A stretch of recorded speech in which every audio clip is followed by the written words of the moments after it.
Right, we're back. We are back in business. Right. No idea if I said right, but right. Chapter 3, Law of Supply from this book. I've been going through again, taking notes. Usual process, just sit and talk about it. Oops. Anywho, began with, I'm not even going to lie, I'm very tired, so it's probably going to be a speed run. However, let's get it. Man is never satisfied. God did not intend that man should be satisfied. This is according to the book. Constant growth and development intended by God. So you are always looking to develop and grow and strive and aim for more constantly. So there's not really a point when you can be satisfied, I guess, because once you reach one goal, you're reaching for the next, or at least that's what you should be aiming to do. Pure desire and ambitions should be gratified. This law works on every plane of life expression, whether good or bad. The principle stays as a constant. Understanding the law is imperative to use the law for our own good rather than our bad. So if you obviously don't understand the law and you're constantly using it in a way that you don't even realize you're using it, and it's affecting you negatively, then yeah, you should probably start trying to identify how you're using this law of supply incorrectly. So that's what it's going on to talk about from what I understand so far. Laws imperative rather than... It's easier to believe what we see over what we cannot see, which obviously, right, fair enough. What comes first, seeing or believing? It's maybe a good question for you to think. Because magic, which was sleight of hand, shows reality is all but an illusion. So it's just an illusion, because with magic, with these tricks and things, it was like sleight of hand, or there was a little trick or something done for you to not be able to see a little something that makes you then think, oh, that's magic, and people obviously believed in this magic because they were going around doing witch hunts. So there's that. And yeah, that's basically what the example it made in the book. And then it goes on to talk about how nothing cannot become something, and also something cannot become nothing. Everything that is here has always been here and will always be here. Maybe it's now in a different form, whatever it may be.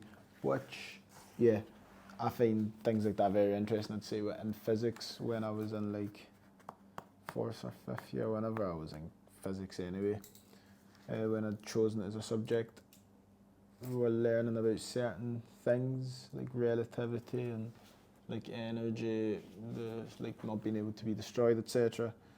And I always found that sort of interesting to think about, and yeah, absolute waffle. Anyway, travel went from horse carriages to cars because the people demanded it, and then a man was inspired, or yeah, like someone was inspired to then create it. However, realizing that the tools and everything needed to create that, the materials, whatever it was to create that car, was always there. It was never not there. They could have created the car at any point.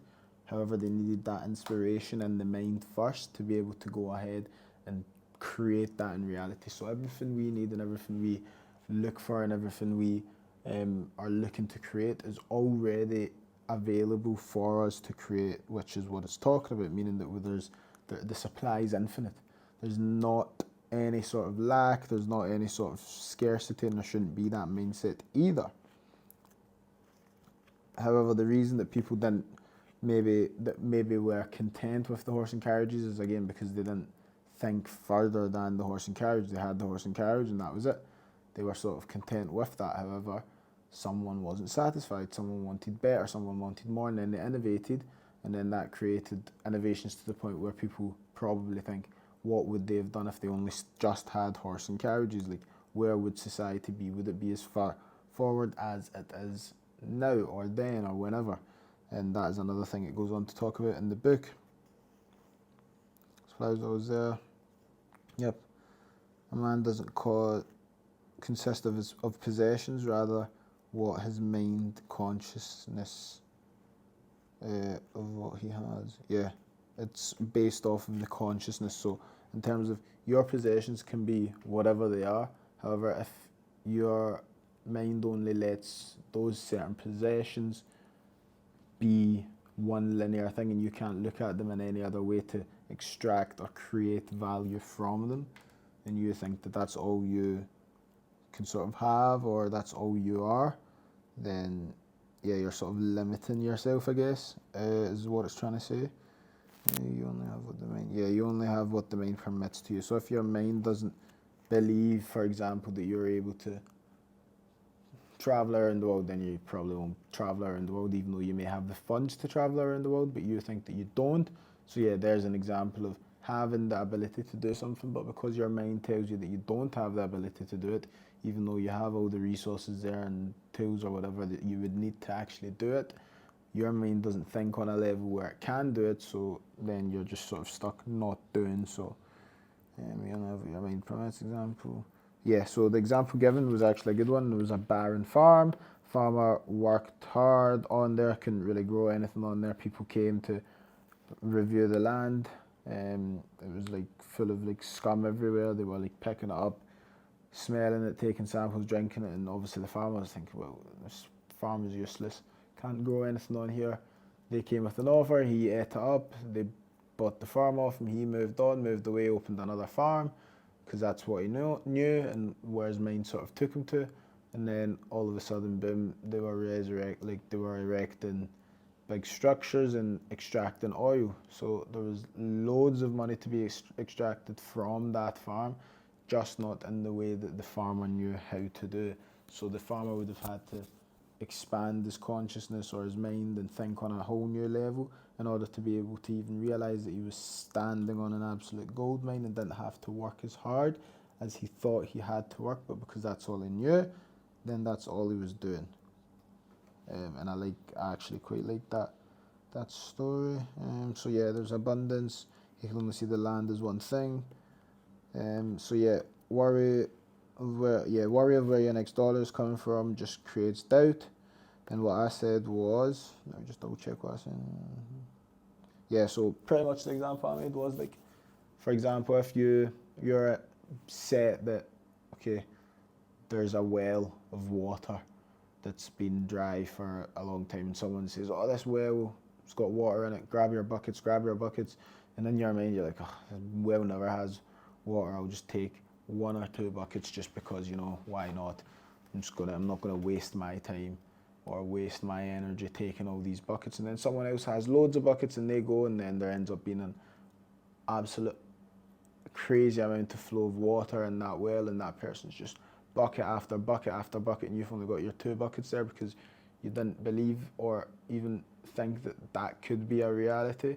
So you sort of closed yourself off from actually gaining the full capacity of that reality, I guess. Same goes with, like, I don't know, taking suitcases. Someone says, oh, grab your case, loads of cash here, and you're thinking, oh, maybe there's not, like, there's just any sort of doubt, then it sort of stops you from reaching your full potential of what you're actually able to take in. And a lack of preparation is not really what you want. So you want to be ready always, regardless of what your mind's trying to tell you, like, oh, that's not possible or whatever.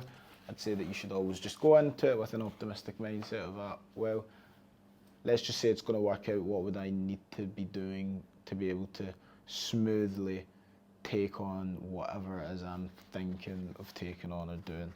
Obviously, that's a little bit more related to business, I guess. So yeah, just always being prepared. Realize more abundance and you will receive. Create abundance of what you have. Open the mind. The supply is always greater than the demand.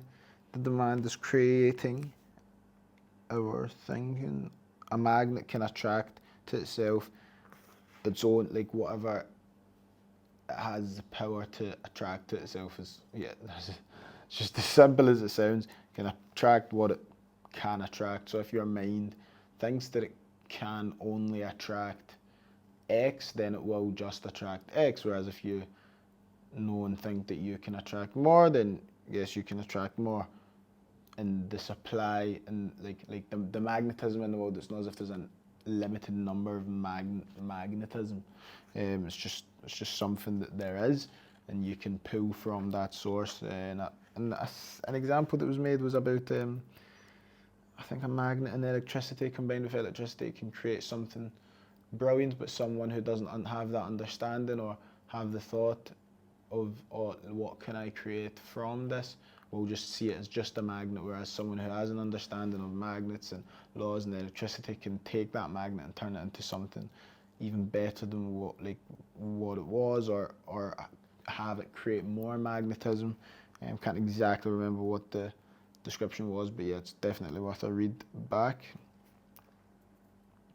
So magnetism, to build, our thoughts have to be upwards always. And when you're building a house, you need to build upwards. Like all these things, you just need to always build up, and just build in a upwards manner, constructive manner rather than destructive. Because if you're trying to destroy, if you're destroying something, you're just constantly destroying it. Like, yeah, you're not making anything really. And you could argue that, oh, you need to destroy it to rebuild it or whatever, but it's like, just build it. Just build, I guess. Would that work in every scenario? Maybe not. But what's the essence of destroying it at all? If you have something, make what you can out of it. If you're not able to, I don't know, I guess, fix it up or add to it, just make it something better. I'd say is the advice there. That could have been also gibberish and waffle. But again, I'm just trying to learn too. Yeah, so what was an example was made was when a bee decides, oh, I'm not working, I'm just don't want to work, like this is too hard, this is too much, or whatever, like, and just it can't just go and say, oh, I'm just going to do part-time work. What happens is it gets marched out and stung to death because it doesn't align with, yeah, being constructive. It's being destructive because it's not playing its part, it's not playing its role. So it's important to play your part in your role. What was the other thing? Don't confuse money with supply.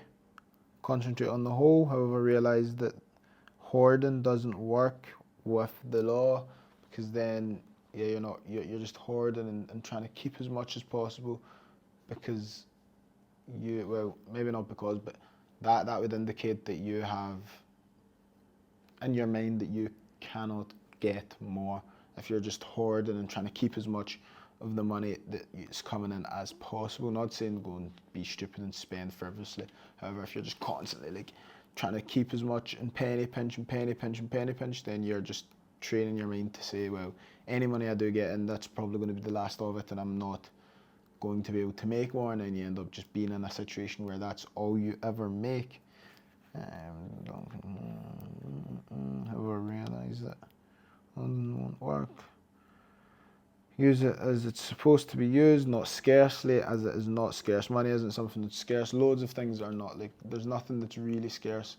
Like the example before, there's just an infinite amount of like pretty much everything.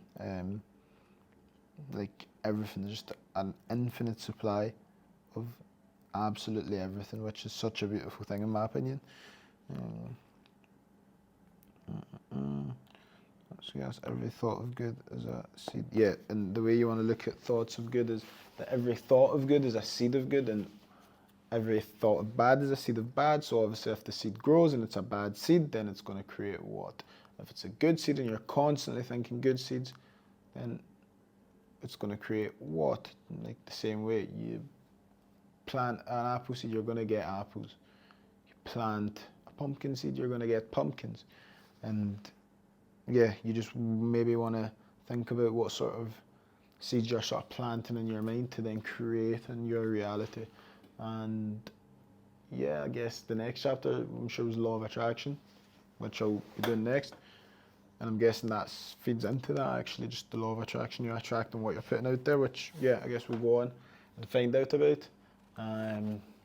Yeah, today's been rough because yesterday was a late day trying to upload things and all that. So that was well, I say quick one. It was 14 minutes to be fair, so it wasn't as quick as I thought. However, yeah, Probably going to edit part of this maybe. Maybe do it tomorrow morning when I wake up. Edit something, and then yeah, I'll have like a few vids Ready to go up. Hopefully.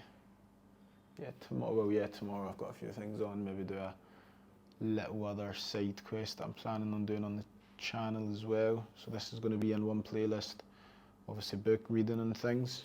And probably pick up a few books and do those.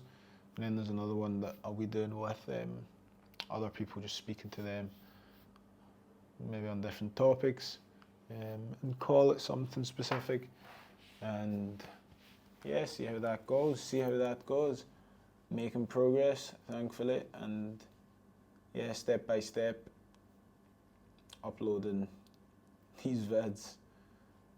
Not the highest of quality, but actually, yeah, I didn't even put this at 4K to be fair, so this is going to be 1080p as well.